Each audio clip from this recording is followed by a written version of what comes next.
Okay, good afternoon, everyone. Hope everyone is safe and well. And thank you for joining us this afternoon. Considering it's a lovely day where I am anyway.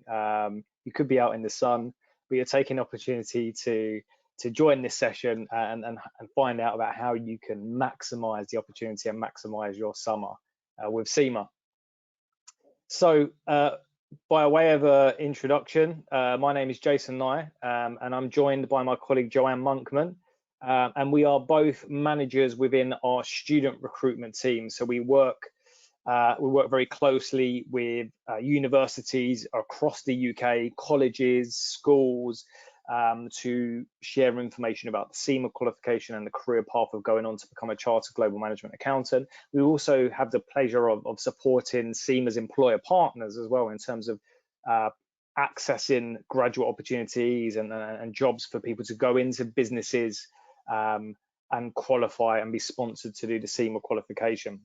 And we thought that this would be quite timely to do the session today to really open up and share with you the various different things that you can be doing across the summer to really, to maximize your future career in terms of the options that you're going into. So whether you are an undergraduate student, whether you have just graduated, whether you graduated a couple of years ago, whether you're a school student, maybe you're at college, hopefully there'll be something in this session that sparks your interest and gets you to think about, okay, yeah, let me make the most of this opportunity over the summer, because with a lot of uncertainty, we still, another year has gone by and looks like we won't be going on any holidays abroad or anything like that. So it's still a great time to maximize the opportunity, potentially find a job and a lot more. So hopefully you're going to find the session interesting and insightful. Any questions that you've got as well throughout the session, please do pop them into the chat box.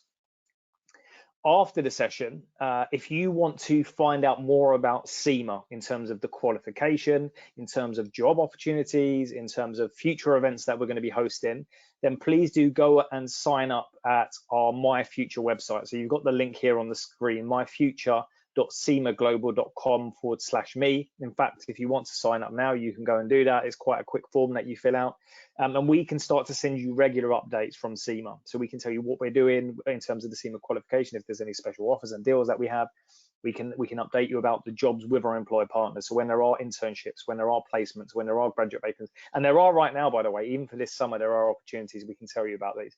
But like I said, we also host events throughout the year on all different subjects, all different topics, to help and support you. So you'll get invited to those exclusive events.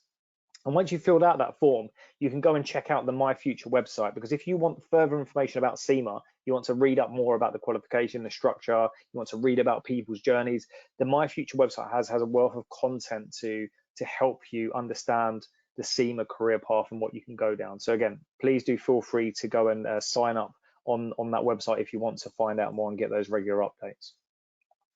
We're jumping straight into the session and maximizing your summer.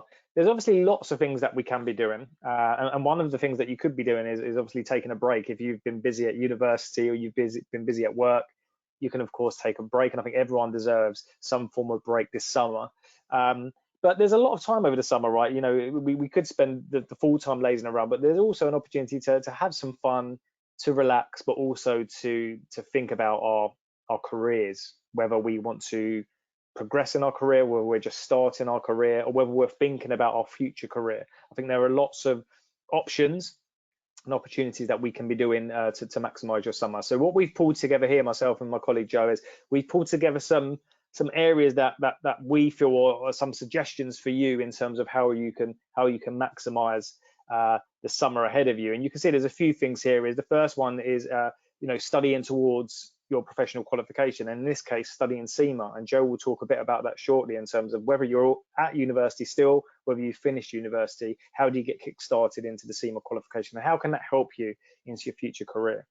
We'll talk about applying for graduate roles, applying for internships, applying for placements, applying for jobs in general, and we'll share with you where you can find some CIMA roles. Then we'll also talk about the recruitment process, so not only sharing where you can find jobs, but also what do you need to do in terms of navigating the recruitment process, and we'll share some top tips in that area. A link to those 2 points, we'll also talk about developing your employability skills. So that will all be in together. You know, what can you be doing over the summer to develop those employability skills in order to secure those jobs? And then what we also talk about is if the professional qualification isn't for you right now, maybe you would be interested in undertaking a short course. So CIMA have a large number of short courses that are out there and available to you. So anything from Excel to data analytics through to commercial awareness and a lot more. So there's lots of courses that you probably were not aware that CIMA had available to you that you can take. You can get a digital certificate and a badge. And again, that can enhance your employability. And then we'll also talk about, you know, maximizing the opportunity of being online, you know, using tools like YouTube or using tools like LinkedIn in particular for the job market to really, you know, enhance your online presence.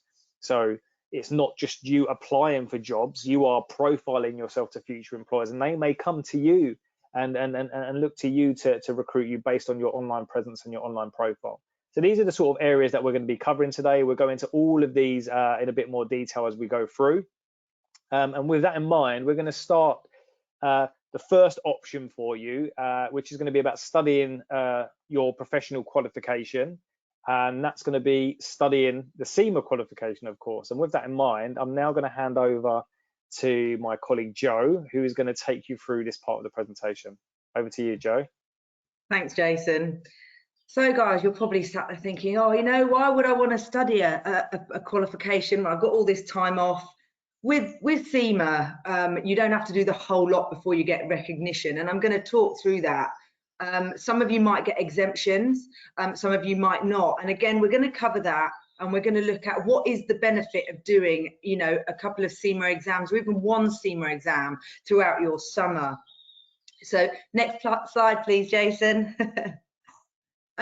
When we are talking about CIMA, there's so many professional qualifications out there, and you think, you know, how do I know which one is right for me? With CIMA, what you've got to remember is we work in businesses. We work on these types of business decisions. We don't just sit alone in finance, plugging away at numbers. We work with all areas of a business, which means that you're not just concentrating on finance. You're looking at HR, operations, sales, IT, marketing, and this means, you know, you might not know what you want to do in your career. I certainly am not doing what I did at university. I did a law degree, you know, but this gives you a chance to go into any of those areas. You're not tied into finance for the rest of your life. Next slide, please, Jason. But it means that, you know, working on these types of decisions gives you a really good idea what it's about. And this is where CIMA is so different. We look at critical business decisions. We emphasize on strategic business skills. We don't look back, we look forward at driving an organization. And because you're in the heart of a business, because you can move around, it gives you a really in-depth knowledge. Next slide, please. So you'll see from the next slide that there are so many different jobs you can do. Yes, you can stay in finance, but you can really diverse into all different areas. And I'm actually going to talk about a friend of mine in a couple of slides that has done exactly that, moved across different sectors, worked in all different roles, but has actually come back to finance. So you can really shape your career to how it, you know, it fits with you. Next slide, please. With regards to all the companies that we work with, there are so many. There are thousands internationally and thousands in the UK alone. A lot of them are recruiting right now for internships, placements, and graduate jobs. You can see here we work across all different sectors. And I spoke to a student, well, a CIMA student recently who's working for the Hut Group. And she said to me that she did a placement in the oil industry. She loved her placement, but she really just couldn't get her head round the oil industry, how it worked, you know, the tangible assets and things like that. So when she was looking for a graduate role, she really thought, I need an industry that, you know, I understand, that I find really interesting. And that's where the hut group is retail. She said, I'm a consumer, I get it, you know, I know how it works. So do bear this in mind when you're applying for roles. Could you see yourself working in that industry? And that leads me on to a friend of mine. She went to Loughborough University and she didn't know what she wanted to do. Next slide, please, Jason. And so she went to the careers advisory unit and said, you know, what can I do? So they made her take a quiz, and she put in all the things she likes, what kind of person she is, a kind of psychometric test, if you like, and it came back with be an accountant. So the next choice was, well, which qualification do I do? So she started looking at all the different qualifications, and it soon became apparent that CIMA really fitted with her. You know, she didn't want to do the auditing stuff. She didn't want to look back at the past. She wanted to work for an organisation and drive that organisation forward. Then came the next hub up, who do I work for? So she applied for Hertz. She didn't apply for a graduate scheme. She applied as a purchase ledger clerk. So the money wasn't quite as good as, you know, it would have been if it had been a graduate scheme. Still, she started on about 16,000, which 10 years or so ago wasn't too bad. So moving on, she did various roles there, started studying CIMA, but Hertz didn't support a professional qualification. So she thought, well, you know, this isn't great for me. I'm going to find an organisation that will support my study. This is when she moved to the home retail group, and she started there on about 30,000. So she jumped up already because she was doing the qualification. She was mid-studying. She started there as an assistant group commercial accountant and worked her way up, finished the qualification while she was there, and finished up as a trading analyst on about £40,000. In total, it took her about 4 years to do the qualification, but that was back when, you know, there weren't as many sittings. CIMA now, as you'll hear in a minute, you can do it any time of the year, and a lot of them is on demand and computer based. She then went on to Travis Perkins as a senior finance business partner, and finished up there earning about 60,000. So now a CIMA member, not really a year qualified almost. She's now working as the group CFO of an insurance company, not in London. She has a 7-minute commute to work, deals with acquisitions, mergers, heading up a team, and really loves her role. She currently earns over £110,000 a year. Okay, so if money is a driver, she's in her mid-30s now. If money is a driver, absolutely, CIMA can give you that money that you know you might be looking for if you put the time in and really look at shaping your career. Next slide, please. So looking at the qualification, I'm not going to go into loads of detail about content, but you'll see it is heavily structured. Now, the good news is, for those of you that don't have exemptions, it's not going to take you 4 years. Okay, actually, you can do a level in 6 months. So the whole qualification could take you 2 years if you really got on with it and got cracking. The great thing is, as I've already said, you've got on-demand exams. You can sit at any time of year and you get your results straight away. None of that waiting for your exams and results like you do at university. We obviously ask you to do the 3 years practical experience as you go through. But again, if you've done an internship or a placement, that will count towards your 3 years. Now, the best thing for me is, sorry, the doorbell's just gone, which means the dog might go mental in a minute, so I do apologise. The best thing is that, you know, with CIMA, you can see there are those purple awards as you go through. So every 4 exams you do, you get a lovely pat on the back from us, a nice certificate to put on the wall, and you also get letters after your name. So you're never just part qualified. And this is where sitting a CIMA exam would be brilliant.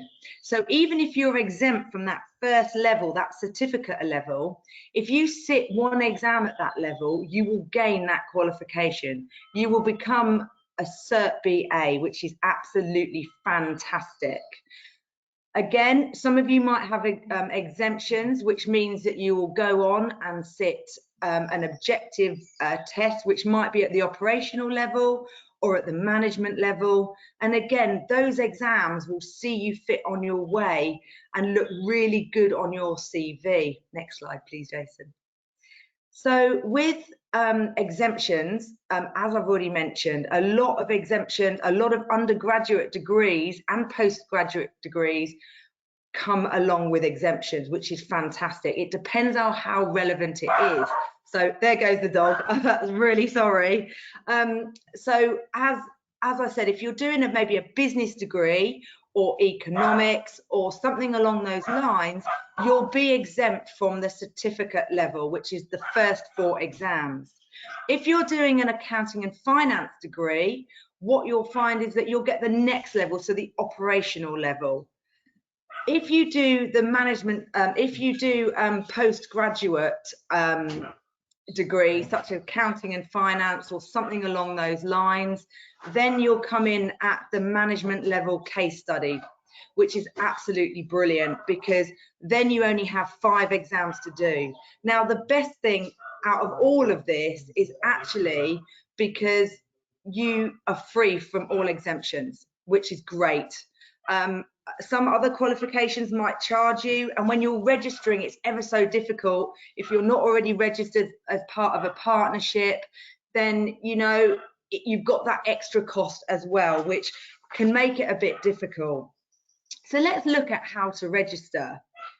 It's really, really simple. Some of you might already be registered as your degrees are part of a partnership, which is, you know, really, really good. So do check with your university that this is the case. If you're already registered, that's fantastic. You can apply for your exemptions by sending your certificate and transcripts straight through to us at CIMA. If you're not registered, it's really simple. There's a link on the screen. You can go and register straight away. Okay, I think registration cost is between 70 and 190, depending on subscription fees and what kind of offers we've got on at the time. You then choose your study option. Now, for those of you that are thinking about doing a certificate level, that study option might be that you don't need to. You might be able to get some really good free stuff online, which is absolutely fantastic. Because you might have covered it already for a Cert BA exam, you could absolutely lead on to that, which is brilliant. And then go online and book your exam. It's ever so simple. It's brilliant to do. So without further ado, there are lots of other benefits. So you might think, oh, what's the benefit of, you know, registering? It's a lot of money. Why should I do it? It looks fantastic on your CV. Okay, you get access to the CIMA Student Study Planner. Okay, and there is so much on there in terms of stuff that you can use for your degree as well as for the CIMA qualification. We actually offer blueprints to allow you to know what's going to be in those exams, which gives you a really good alignment. There's podcasts, there's videos, there's lots on ethics as well, which again, with your degree, I know so many degree courses ask you to look at ethics as well. Not to mention webinars like today. There's so much available that you'll be offered as being part of the student membership. And of course, LinkedIn. Putting on LinkedIn that you're a CIMA student will absolutely make you stand out. Add Jason and I on LinkedIn. We network with all different employers and students, and you know, really talk about so much. And then there's the digital mindset course. Now, I'm not going to touch on this too much because Jason's going to talk about it, but it comes free to you as a CIMA student. It's worth over £200, which is absolutely amazing. And it covers everything you need to know about the future of finance. So without further ado, and talking about courses, I'm going to hand over to my colleague Jason. So thank you very much. And again, sorry about the dog. Working from home, what a pleasure. Yeah, it's just business as usual now, Joe. It's just normal, isn't it, for all these things to happen? But thank you Yeah. for covering that. But before I move on to the second part about the short courses, there was a couple of questions that will come in. So just to, I'm happy to answer these. So the first one, when should students graduate in this November enroll with CIMA? And I think it goes back to what Joe was talking about. Is look, you can wait until you graduate, because when you graduate, you then can apply for your exemptions. So to get your exemptions, you do need a copy of your your degree certificate and your transcript. However, you do have the opportunity. You can register in advance of finishing your degree if you wanted to go and sit one of those initial exams, so like the certificate level exams. And if you sit one of those exams, just to confirm, like Joe said, if you sit one of those exams and then you apply for your exemptions at a later date, you will get the CIMA certificate in business accounting. So you'll have something immediately upon starting to add to your CV once you've graduated, and that can help you to go out into the job market. So that's up to you. Like I said, you've got the options. You can register whilst you're at university, you can register after university, completely up to you. You can wait until you find an employer. There's lots of different options. I had another question as well, saying somebody had graduated quite a while ago. They didn't have a relevant degree, but now they've got experience in finance. They've got 5 years experience in finance. Would that mean I still start from the Cert BA? Regardless of the expertise? So at the moment, to answer that question, yes, you would start from the beginning. However, even though you would have to do all of the exams based on not having a relevant degree, based on your experience, having 6 years of finance experience, it means that it sounds like you're very likely to have covered the 3 years practical experience that you need in order to qualify. So you wouldn't have to worry about the experience. You just need to write a log of everything that you've done over the time. But at the moment, you would have to progress on through the exams. The only professional pathway that we currently have in the UK anyway is a CFO program. So if you're in a senior position for a certain amount of years, that may be an opportunity for you to go into. So that may be worth looking if that fits the bill for you. So hopefully I've answered those two questions okay. So just moving on to another option. So again, you can study the CIMA qualification, and like Joe said, linking into that, some of the benefits of being a CIMA student links into our next point, which is you can take a short course during the summer, or a number of short courses. I think there are a wealth of different areas and expertise that we can develop ourselves in, and I think this is the beauty of technology, is there are so many ways that we can upskill ourselves, and we can inform ourselves and really identify areas of expertise that we want to be more informed in. So taking a short course is a fantastic opportunity.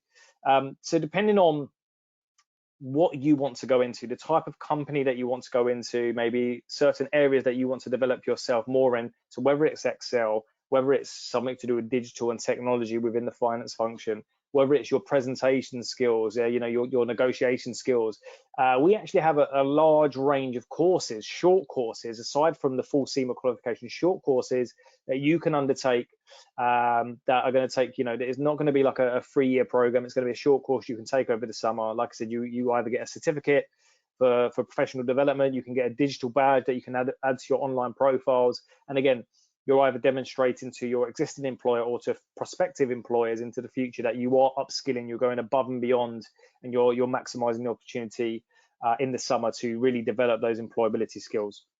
So in terms of the array, I'll share some of the courses with you, but the first one that I wanted to share with you is the one that's linked to you becoming a CIMA student. So as Joe said, when you sign up to become a CIMA student, there are lots of benefits, not only just studying the CIMA qualification. You get access to those events, you get access to all of that study resource, to research, and a lot more. And you also get access to this free e-course, which is our digital mindset course. So as you see, you get it free as part of your CIMA student membership. It's a course that costs retail price over £200.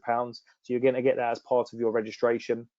And the course is looking at technologies that are impacting, changing, and shaping the finance function and wider business. So it gives you just a taster and a snapshot into new technologies that you should be aware of and be informed of, to think about how they're going to impact in your future career and your future employers. So you can see it covers subjects including automation within the finance function, blockchain and its uses now and into the future. I'm sure we may have a few of you that are involved in crypto at the minute, so that may be a subject that you're interested in. Data analytics, which is the hot topic at the minute in finance, but also it talks about your human intelligence. So really, enhancing certain human skills that can't be replaced and can't be maximized by the use of technology, and how we maximize those to work alongside new technologies to enhance our overall performance and add value to businesses. So it's a fantastic course. Like I said, it's an online course, so it's very flexible in terms of how fast or how slow you want to go on. Once you set up your CIMA account, you'll be able to purchase this course as part of your CIMA student membership. Once you've got the course, you can log in and out at any time. I've taken this course myself, so it's a mix of online videos, so a lot of video where you watch, like somebody talking to you about the subject matter, some reading, and some short activities that you take throughout the course to make sure that you fully understood what's been taught to you. At the end of the courses, you do a short assessment, and this isn't like a university test, so you don't have to worry. Some questions again, just to make sure that you've understood. If you don't pass the assessment, you can go back and you can re-watch the video content to make sure that you have understood next time round. There are some certificates for certain areas that you receive, but upon full completion of the course is when you receive this on the right-hand side here, this digital badge, this digital mindset badge from CIMA. And again, that's something then you can add to your CV. You can add to your applications to employers. You can talk about this in interviews. You can add this to your LinkedIn profile as well. So you can display that on your LinkedIn profile to show people that you've upskilled in this area. So fantastic course, which you'll receive as part of your CIMA student benefits. So hopefully that's beneficial. But there are all different courses depending on what you're looking for. So the first things that I want to share is we do have some student focused courses. So we've developed some courses that we've aimed for university students in particular. So people that are looking to develop their employability skills, that you're preparing yourself for the job market, whether that's a graduate role, whether that's an internship or a placement. So it's really trying to build up your commercial awareness, your business knowledge and understanding. And again, we'll share these slides afterwards, and there are hyperlinks on these to all of these different courses. So you can see here, there is one about future tech. So it builds on that digital mindset course, and student insights will give you some insights into the skills and the needs of businesses and employers. We've got in the middle there, the student essential commercial skills pack. So again, it's building your commercial understanding of what's happening within business, what skills are important to employers. And then we have a student industry tools pack, which again will take you and give you a deeper dive into different industry sectors and what skills and what tools are relevant to those different industries. So if you're unsure of where you want to go and what you want to do and what skills will be needed into the future, all of these various packs will give you an insight and give you some insights into the skills that are needed, and hopefully it can help you guide you to potentially where you want to go into the future. So these are quite cost-effective packs as well, because they're student packs. I believe they range between £30 at the cheapest up to about £50 to £80 for these courses. So quite cost-effective, and again they give you some fantastic insight. And again, it's more content that you can upskill yourself first of all, but you can utilize this in terms of your online profiles. You can utilize this in terms of your CV, and you can utilize this when you are going to interviews, and you can tell employers about these courses that you've been taking and the areas and the skills that you've been developing that are relevant to their businesses. But beyond these 3 courses or 4 courses, including the digital mindset pack, there are so many courses that we have available. I couldn't even tell you how many. There must be hundreds, if not thousands, of courses that we have available. And I've gone on the website and I've just tried to pick a snapshot of about 10 there, just to really show you the diversity of courses that we have available. So depending on what you want to do or what you'd be interested in, and these are on our CGMA store. So if you Google CGMA store, that's where you'll be able to go and look at the full catalogue of different courses depending on what you want to do. But you can see there are things ranging from a more deeper dive blockchain course. So this is actually a certificate. It's a longer course. We actually receive an official digital badge specifically focused on blockchain, and that's also a course that I've undertaken, so I can recommend that one to you. I found that interesting, challenging at times, but interesting. You can see here there's one here about, it's an MBA Express, so taking elements from MBAs, and this is about presenting numbers for impact, so how you present financial information to people outside of finance with maximum impact into the company. You've got the digital mindset course that we've spoken about, but you can see if you want to upskill yourself in Excel, so if you're looking to go into accountancy and finance careers, having a good level of Excel competence is only going to benefit you. So we've got a large number of Excel courses that are available. Again, there are other things on here, more detailed insight into data analytics. We've got diplomas into Islamic finance. So again, if that's an area that you're interested in, again, more technology here with RPA, so robotic process automation. Again, for specifics into accountancy, we've got lots of IFRS programs. There's a certificate program there. And we've also got other things there. You can see human intelligence. We've got a whole series there of content. So that digital mindset course that you've got in the middle really gives you a snapshot into a number of these courses, like blockchain, like data analytics, like human intelligence. And if you enjoy that, you can go in depth and get the full course and get the full certificate and digital badges for all of those areas. But there's so much more on there. So depending on what you want to do, if you don't want to do a full qualification, you want to do something a bit shorter over the summer, these are quick wins in terms of upskilling yourself on courses that are relevant to employers. And just to reinforce that in terms of these courses being relevant to employers, these are courses that are developed for CIMA professionals, for accounting professionals, for finance professionals, based on feedback from employers. So you can be guaranteed that the skills that you are learning on these courses are going to be exactly the same as what qualified members are undertaking. They're undertaking these courses to keep their skills relevant and up to date. So it will be extremely relevant to the marketplace. I'm just looking at questions while I'm here to see. Let's see. So somebody said they're studying a level 3 BTEC, so going back to exemptions, what level exemption should I start? So with a level 3 qualification, you're probably quite likely that you'll probably begin at the certificate level. I think it goes, our certificate level is equivalent to level 4. So any level 4 qualifications, like a HND and things like that, will get you some exemptions. So with a BTEC level 3, you'll probably start from the beginning. An MBA, at the moment, the MBA would bring you in at our operational level case study. So that was sort of in between the two levels, just below where the one exemption below where the accounting and finance students start. So you sit one exam, then you would go into our management level. So you'd start at the operational case study. In terms of the short courses, somebody's asked a question, can we send some of the short courses? Absolutely. We'll be able to send you out some of the links after today. Like I said, all of these courses we've got links to, and they're all available on the CIMA store. But what I'll do is I'll look to get some of those student links out to you, so you can go and access them. Absolutely, more than happy to do that.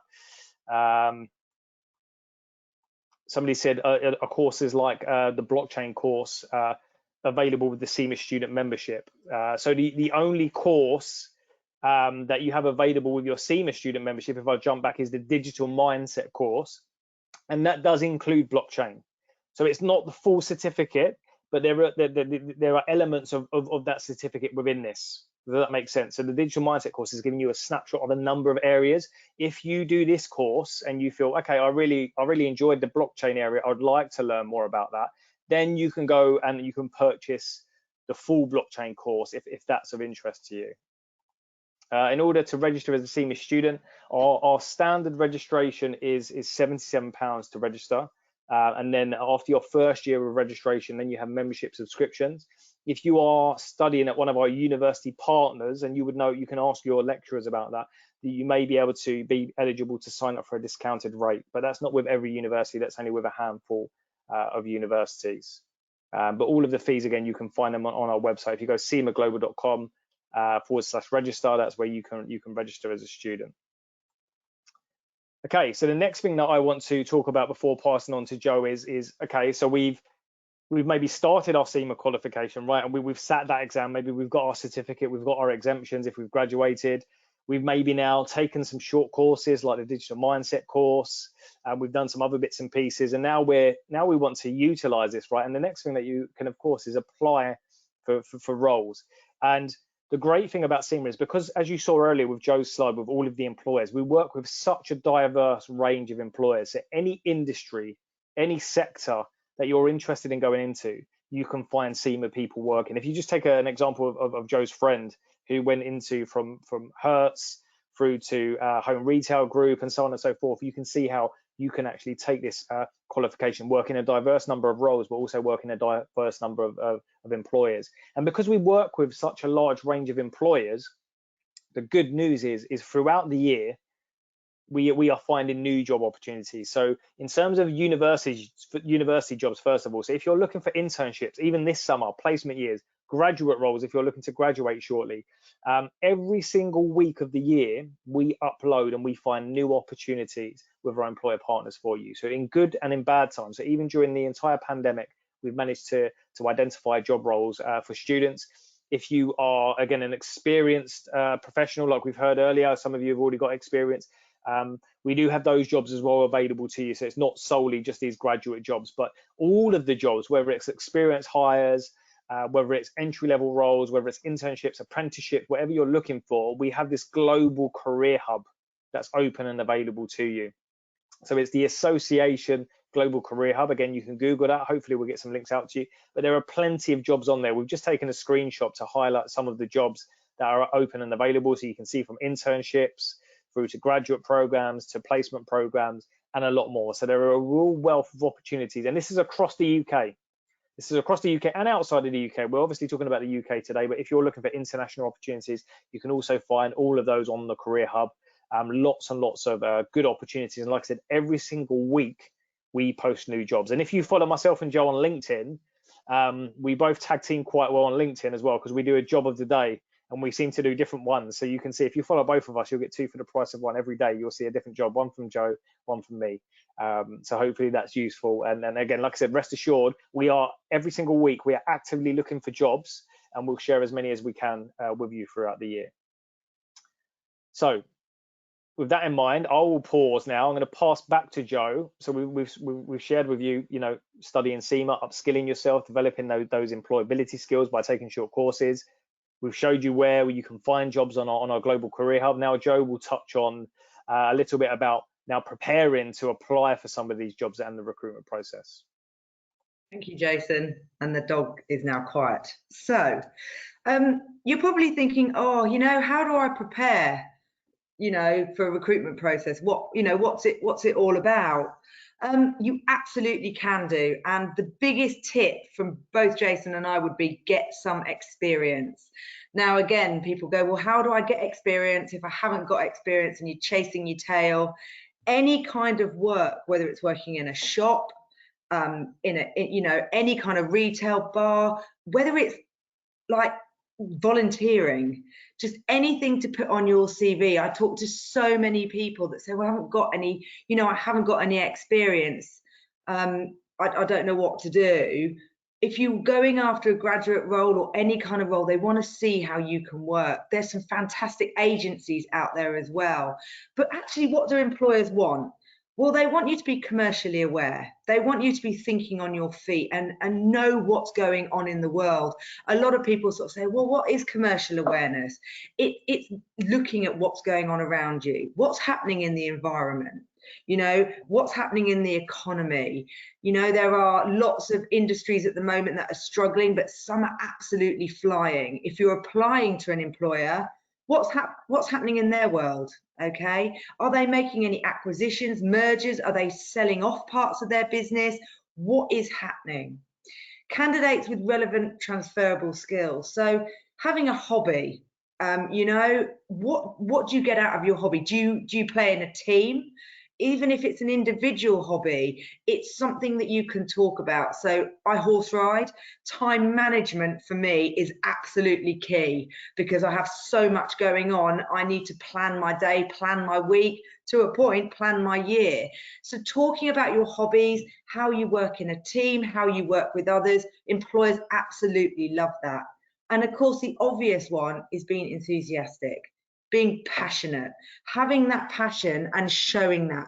It's so easy to not show how much you want a role, when actually it should be easy, should be really, really easy for you.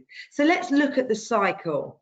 Now, some of you might not know what happens in a recruitment cycle, but the cycle is very much sort of like this, no matter which job you go for.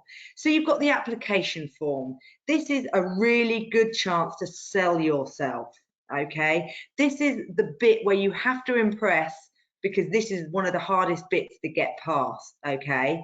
So in an application form, talk about all your achievements. Talk about, if you're a member of a professional body like CIMA, talk about all the achievements that you've got, any courses that have stood out. But more importantly, look at the mission statement and values of an organisation and talk about how you can align yourself to those values. So for example, Unilever, one of their values is integrity. When have you shown integrity? Why is it important to you? And this is how employers know you're not just copy and pasting answers, because again, they know that you do that, or not maybe you, but all students in particular think, oh, I'll get a few applications done, I'll just copy and paste that answer. Really do research into a company on that application form. So then you come to the fun bit, psychometric tests. Now, these are something you absolutely need to practice. Don't let the first time you look at a psychometric test be for your dream job. There are loads of different websites you can do. There are loads of free links you can look at. If you're at university, go to your careers service. At school as well, they'll have loads that they can give you. But what are psychometric tests? Well, psychometric tests are basically there to see if you fit with the job. There are all different types of tests. So you've got verbal tests, you've got numerical tests, situational judgment, logical reasoning, personality. Now, the personality test, you know, that is just be you. Even if you try and cheat it, you know, what's the point? Because we need to know, or you need to know, you're going to fit in with that job. So the biggest thing that we can say is practice, practice, practice as much as you possibly can before doing any of those tests. And actually, the more you practice, the better you become. So Jason, once a week, will post some quite difficult psychometric test questions, and I've started trying to have a go, if I've got time, to have a look at them, and it is becoming more logical in my brain the more that you do them. So it's really, really worthwhile doing. I'm actually running a session, I think it's on the 22nd of June, on psychometric tests, so do come and join me for that if it's something that you're interested in. Now, interviews. Now, this is always one of those things where people go, you can't really practice for an interview. My husband, for his sins, is a recruiter, and he says, absolutely, you can. And all the candidates he talks to, says, you know, go and have a look at competency skills, interview questions, and write down different answers. So maybe from work or your hobby, university, anything that you've done above and beyond going to university. So for example, you know, I've got here a question which is, describe a situation when you worked under pressure and use your management skills effectively. Okay, that's a really good example of a competency interview question, and there is a really good way to answer them. So unlike me back in the day, would just rattle off any kind of answer, not really think about how I was answering it. We now ask you to answer in the STAR technique, which is where you talk about the situation, you then talk about the challenge, so the task, what was the challenge?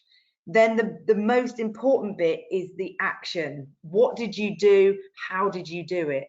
Then you reflect back and talk about the results. What would you do differently next time? It's a really good, well-rounded way of answering interview questions. And then, of course, you've got an assessment centre. Now, assessment centres are there to see how you work with other people. You've jumped through all these other loops to make sure that you fit with the company.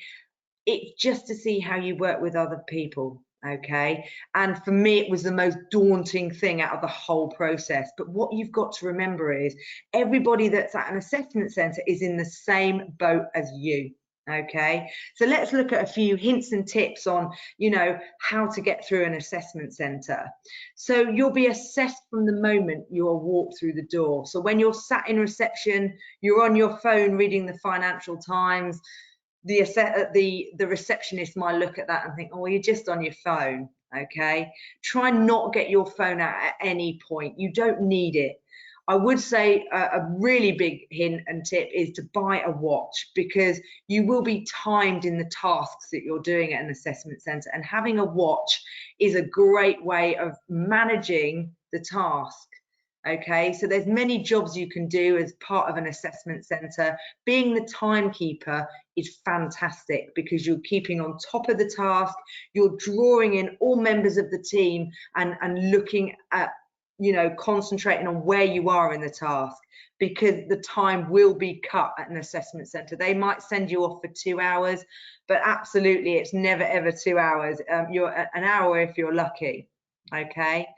If there's a presentation, you must present. Now, presenting is one of those things that many people don't like doing. I hated it when I was in my late teens, early 20s, and the thought of doing this job at that age would have terrified me. But you must present. And again, they're not judging you so much on your presenting skills, but they want to see that you can get up there and talk and present back. And remember to structure your presentation. So look at an intro, introduce your team members, answer all the questions that you need to do, really good content, summarize and conclude it as well. But absolutely ask is there any questions? Okay, it's a key thing that most people can't but wait to finish, and they just want to get through. So I talked about being in a task and using time management as one of the really good jobs to do. You don't need to lead to be noticed, okay? It's great if you can, but don't fight for that job. There are many other things that you can do. What you've got to remember is including those quieter members. So you might find that there are really quiet people in the team. Draw them in and say, you know, what do you think? Because it will really make you stand out. And don't forget, do not lose sight of the task, because it really is key that you keep that at the forefront of your mind. There are so many other tips that I could go on, but I'm quite aware that we're nearly sort of getting on with time. So I'm going to pass over to Jason, who's going to continue to talk about online presence and how to really stand out. Thanks, Joe. So yeah, so moving on to our final area. So we've sort of gone around the journey, right? We've spoken about, okay, you could start studying the qualifications. So whether you're a graduate or whether you're not, you know, you can start doing that, whether you're at university. We've spoken about how we can take short courses as well if there are particular areas that we're looking to develop and upskill. So we can add this to our CV, we can add this to our LinkedIn profiles, wherever that wants to be. We can use all of that what we're doing to maximize that, to identify companies that we want to apply to. Let's apply to them. And then let's do our research into the recruitment process. Like Joe said, there was a question here asking about how can I stand out in the job market. If we reflect back to the slide that Joe shared with the 3 areas, being a commercially aware candidate, so doing your research, being knowledgeable, like she said, about the company, about the industry, and doing all of those things, having relevant skills and thinking about where in your work experience, where in your life, where in your hobbies are you developing those skills, and then having that passion and that enthusiasm to want to work for that company, to work into that role. If we can bring all of those 3 things together when we're going through that recruitment process, at the application stage, at interviews, at assessment centres, that's what's going to make you stand out from the crowd. It doesn't they're the big areas. You know, what I see with students, if you can do all of that research and you can tailor your approach to companies, that's going to really help you be successful in that process. So the last thing that I want to touch on is how do we now profile all of these great things? So we're starting studying, we're doing these short courses, we're applying to companies. So how can we now improve and not only improve our online presence, but how do we improve it and then use that to our advantage when we are applying to companies and we are looking to secure a job role? And of course, there are lots of platforms that we can develop our online presence on. It's not just LinkedIn. I'm going to focus on LinkedIn today because, of course, this is the most professional network that we can have. But if you are using YouTube, you can use YouTube in a positive way. You know, if we think about some of the skills that employers are looking for, if they're looking for good presenters, if they're looking for people with good communication skills, you may develop YouTube videos. As long as they're not too controversial, you can use YouTube. I've used YouTube for work as well. You know, you could use Twitter. You can use your social presence to profile yourself in the right way. And this is the reason why I personally recommend LinkedIn as a great resource for you. Firstly, let's just look at the numbers. You can see here 500 million members on LinkedIn. This is 500 million people, professionals, and of that, over half of them, which is quite a big number, over half of them people are logging in each month. So you've got 260 million active users of LinkedIn. So it's a huge professional network. Fantastic opportunities for you to make contacts, to meet people, to maybe find mentors, for your research into companies, to identify people that work for the company. There's so many positive reasons from that network. Probably the most important one is here, as you can see at the bottom. 94% of recruiters use LinkedIn to vet candidates. So they will go onto LinkedIn after you've made the application. They'll be going in, they'll be looking at your profile. And I'm sure you've had sessions about why you should develop your LinkedIn profile, how you can do that. Doing those short courses, you can add them to your LinkedIn profile. When you start studying CIMA, you can add that into your education. Once you get the CIMA certificate or other certificates before you qualify, you can add that to your LinkedIn profile. So there's lots of things that you can do to enhance that profile, to demonstrate where you are developing skills. Like Joe said, any part-time work that you're doing, any work experience that you've got, you can focus on the skills that are relevant to the jobs that you're looking to apply to, because employers are going to vet that. But they're not just looking at your profile. They'll also be interested to learn about your activity. So what activities are you doing? Are you engaged? Do you just have a profile, or are you active on LinkedIn? And we're going to talk about that. But some other points here, which I think is interesting. One here, 20 million jobs are posted on LinkedIn. So as well as CIMA's jobs board, LinkedIn, if you're not already using LinkedIn, there's a huge array of jobs that are posted on there each and every week that you can go and apply to. And a large number of those jobs will ask you to submit your profile as part of the application. So that's one incentive why you should get your profile up to date. But the last point I want to leave you on is, when we spoke about being active and engaged on the platform, as you can see here, 3 million users share content weekly. So I'm just keeping a track on time to make sure that we don't run over. So there are 500 million members on LinkedIn. 260 million of those users are logging in each month. And of that 260 million, only 3 million people share content weekly. So as you can imagine, if you are one of those people that are sharing content, your 3 million people are sharing content to 260 million people on LinkedIn. So it's in your interest to not only have a good profile, it's actually in your interest to be active, to be engaged on there. Because like I said, if you're engaged and you're active on LinkedIn, not only is it useful for when you're applying to jobs, it's going to be useful because employers and recruiters, like Joe said, there's lots of recruitment agencies, they're on LinkedIn, they're looking for people. If they can see you with this online presence and being engaged, you can actually have job offers come to you. You can have recruiters come to you and ask you, do you want to apply to this job? So that developing that online presence and your personal brand is important, because that's what you've got to remember when it comes to your online profiles, especially your professional profiles. You are a brand.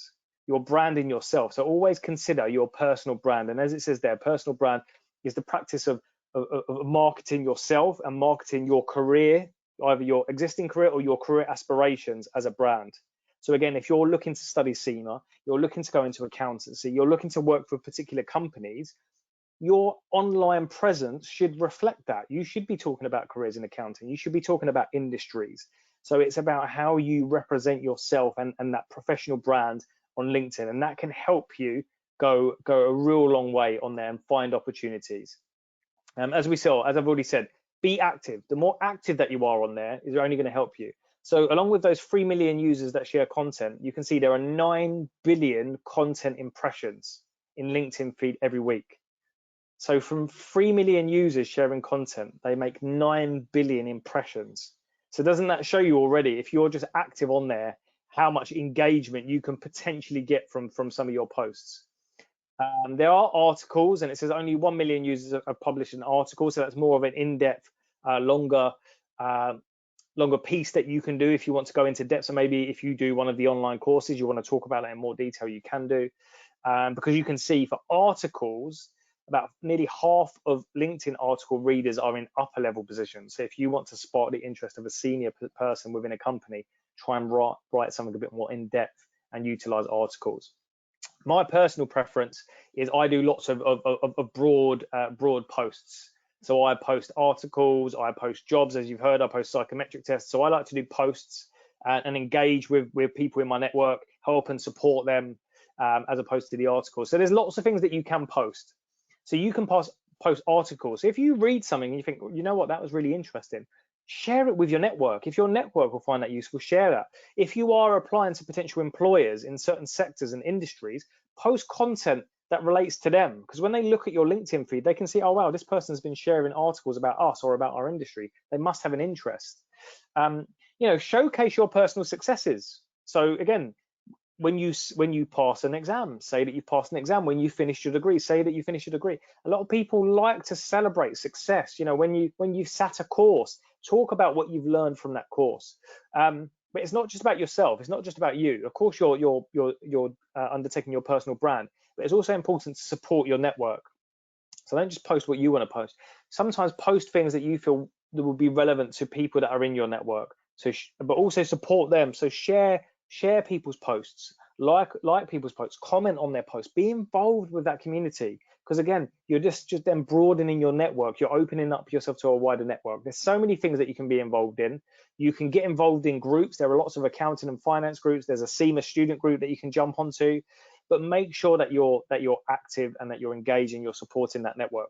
And from personal experience, I can honestly say, through personal experience, from having that online presence, it can really open up opportunities to you. I've had recruiters reach out to me, and I've even won an award recently, which was a complete surprise. It was unexpected, but because of my activities online, where I was sharing content, I was sharing jobs, psychometric tests, I actually won an award for social media, which is crazy because I'm not on social media personally. So to win it for work was amazing. Again, now that's on my LinkedIn profile, that's on my CV to say that I've done that. So I'm living proof that having an online presence on LinkedIn can actually give you a lot of reward and a lot of success, because I've seen it myself personally, just by posting things that I feel what would help people in my network. And that's how I've taken the approach, and that's how I've improved my personal brand on there. So I'll stop there because we've taken up a lot of time. We did want to leave time for some questions. I know we've answered some already, but I'll go back full circle to where we started to say, like I said, if you want to sign up for future updates from CIMA, please feel free to go onto the My Future website. Lots more information about the qualification, about exemptions, and a lot more information. So please do go and sign that. And let's see how many questions that we've got and see if I can answer any. So let's see. So a good question. I'll throw this one to Joe just to start with, because it goes back to what you were talking about, Joe, with exemptions. Is if I get exemptions for certain levels, will I not be awarded the certificate for that level? And I think that's a really good question. That's a great question. Yeah, and I didn't cover that one. So basically, you have to sit an exam at a level to be awarded that level. So you might be exempt up to the management objective test if you've done an accounting and finance degree, but to be awarded the certificate, you must sit one exam at the certificate level. It can be any exam at that level, but to be also awarded then the diploma, you'd need to sit the operational case study to be awarded the diploma. So it is up to you, and that's why we kind of really promote the certificate, because you can pick a subject that you're exempt from that you really enjoyed at uni, and it's, all you have to do is pay the exam fee, and boom, you've got a whole nother qualification on your CV, which is fantastic. Exactly. Yeah, exactly that. That's it. So if you want one of the certificates at a prior level, then you need to sit at least one of those, get your exemptions, you get the certificate. And we've seen lots of students do that, and they've used that to their advantage when they're applying for jobs, because they've not got the full qualification, but they've got the foundation level. They add that to their CV. And what it shows, when we spoke about passion, Joe spoke about passion and enthusiasm and interest to work for a company. If you're applying to a company that offers CIMA as part of that role, like all of those roles on our career hub, and you say, well, I'm already registered with CIMA, I've already got the certificate, it just shows that you've got a long-term interest to really, to go into that career path. And if they're sponsoring you to continue that journey, then fantastic, right? Another question that's come in is, what's the difference between CIMA and other accountancy qualifications? So I'm happy to pick this one up, and I think it goes back to what Joe spoke about at the beginning. So CIMA is the most relevant accounting qualification out of all of the others for a career in business. So CIMA is not going to take you down the traditional accountancy path. We do have a handful of members that go down that pathway, but that's not really what we're set up to do. So, you know, traditional accountancy qualifications are more going to take you into public practice. They're going to take you into audit, where you're doing a lot of the regulatory accounting. You know, you're reporting on past performance, you know, more traditional accounting sense. Being an accounting qualification for business, we are putting you in the side of the decision-making process. So you're helping people across the business make well-informed decisions.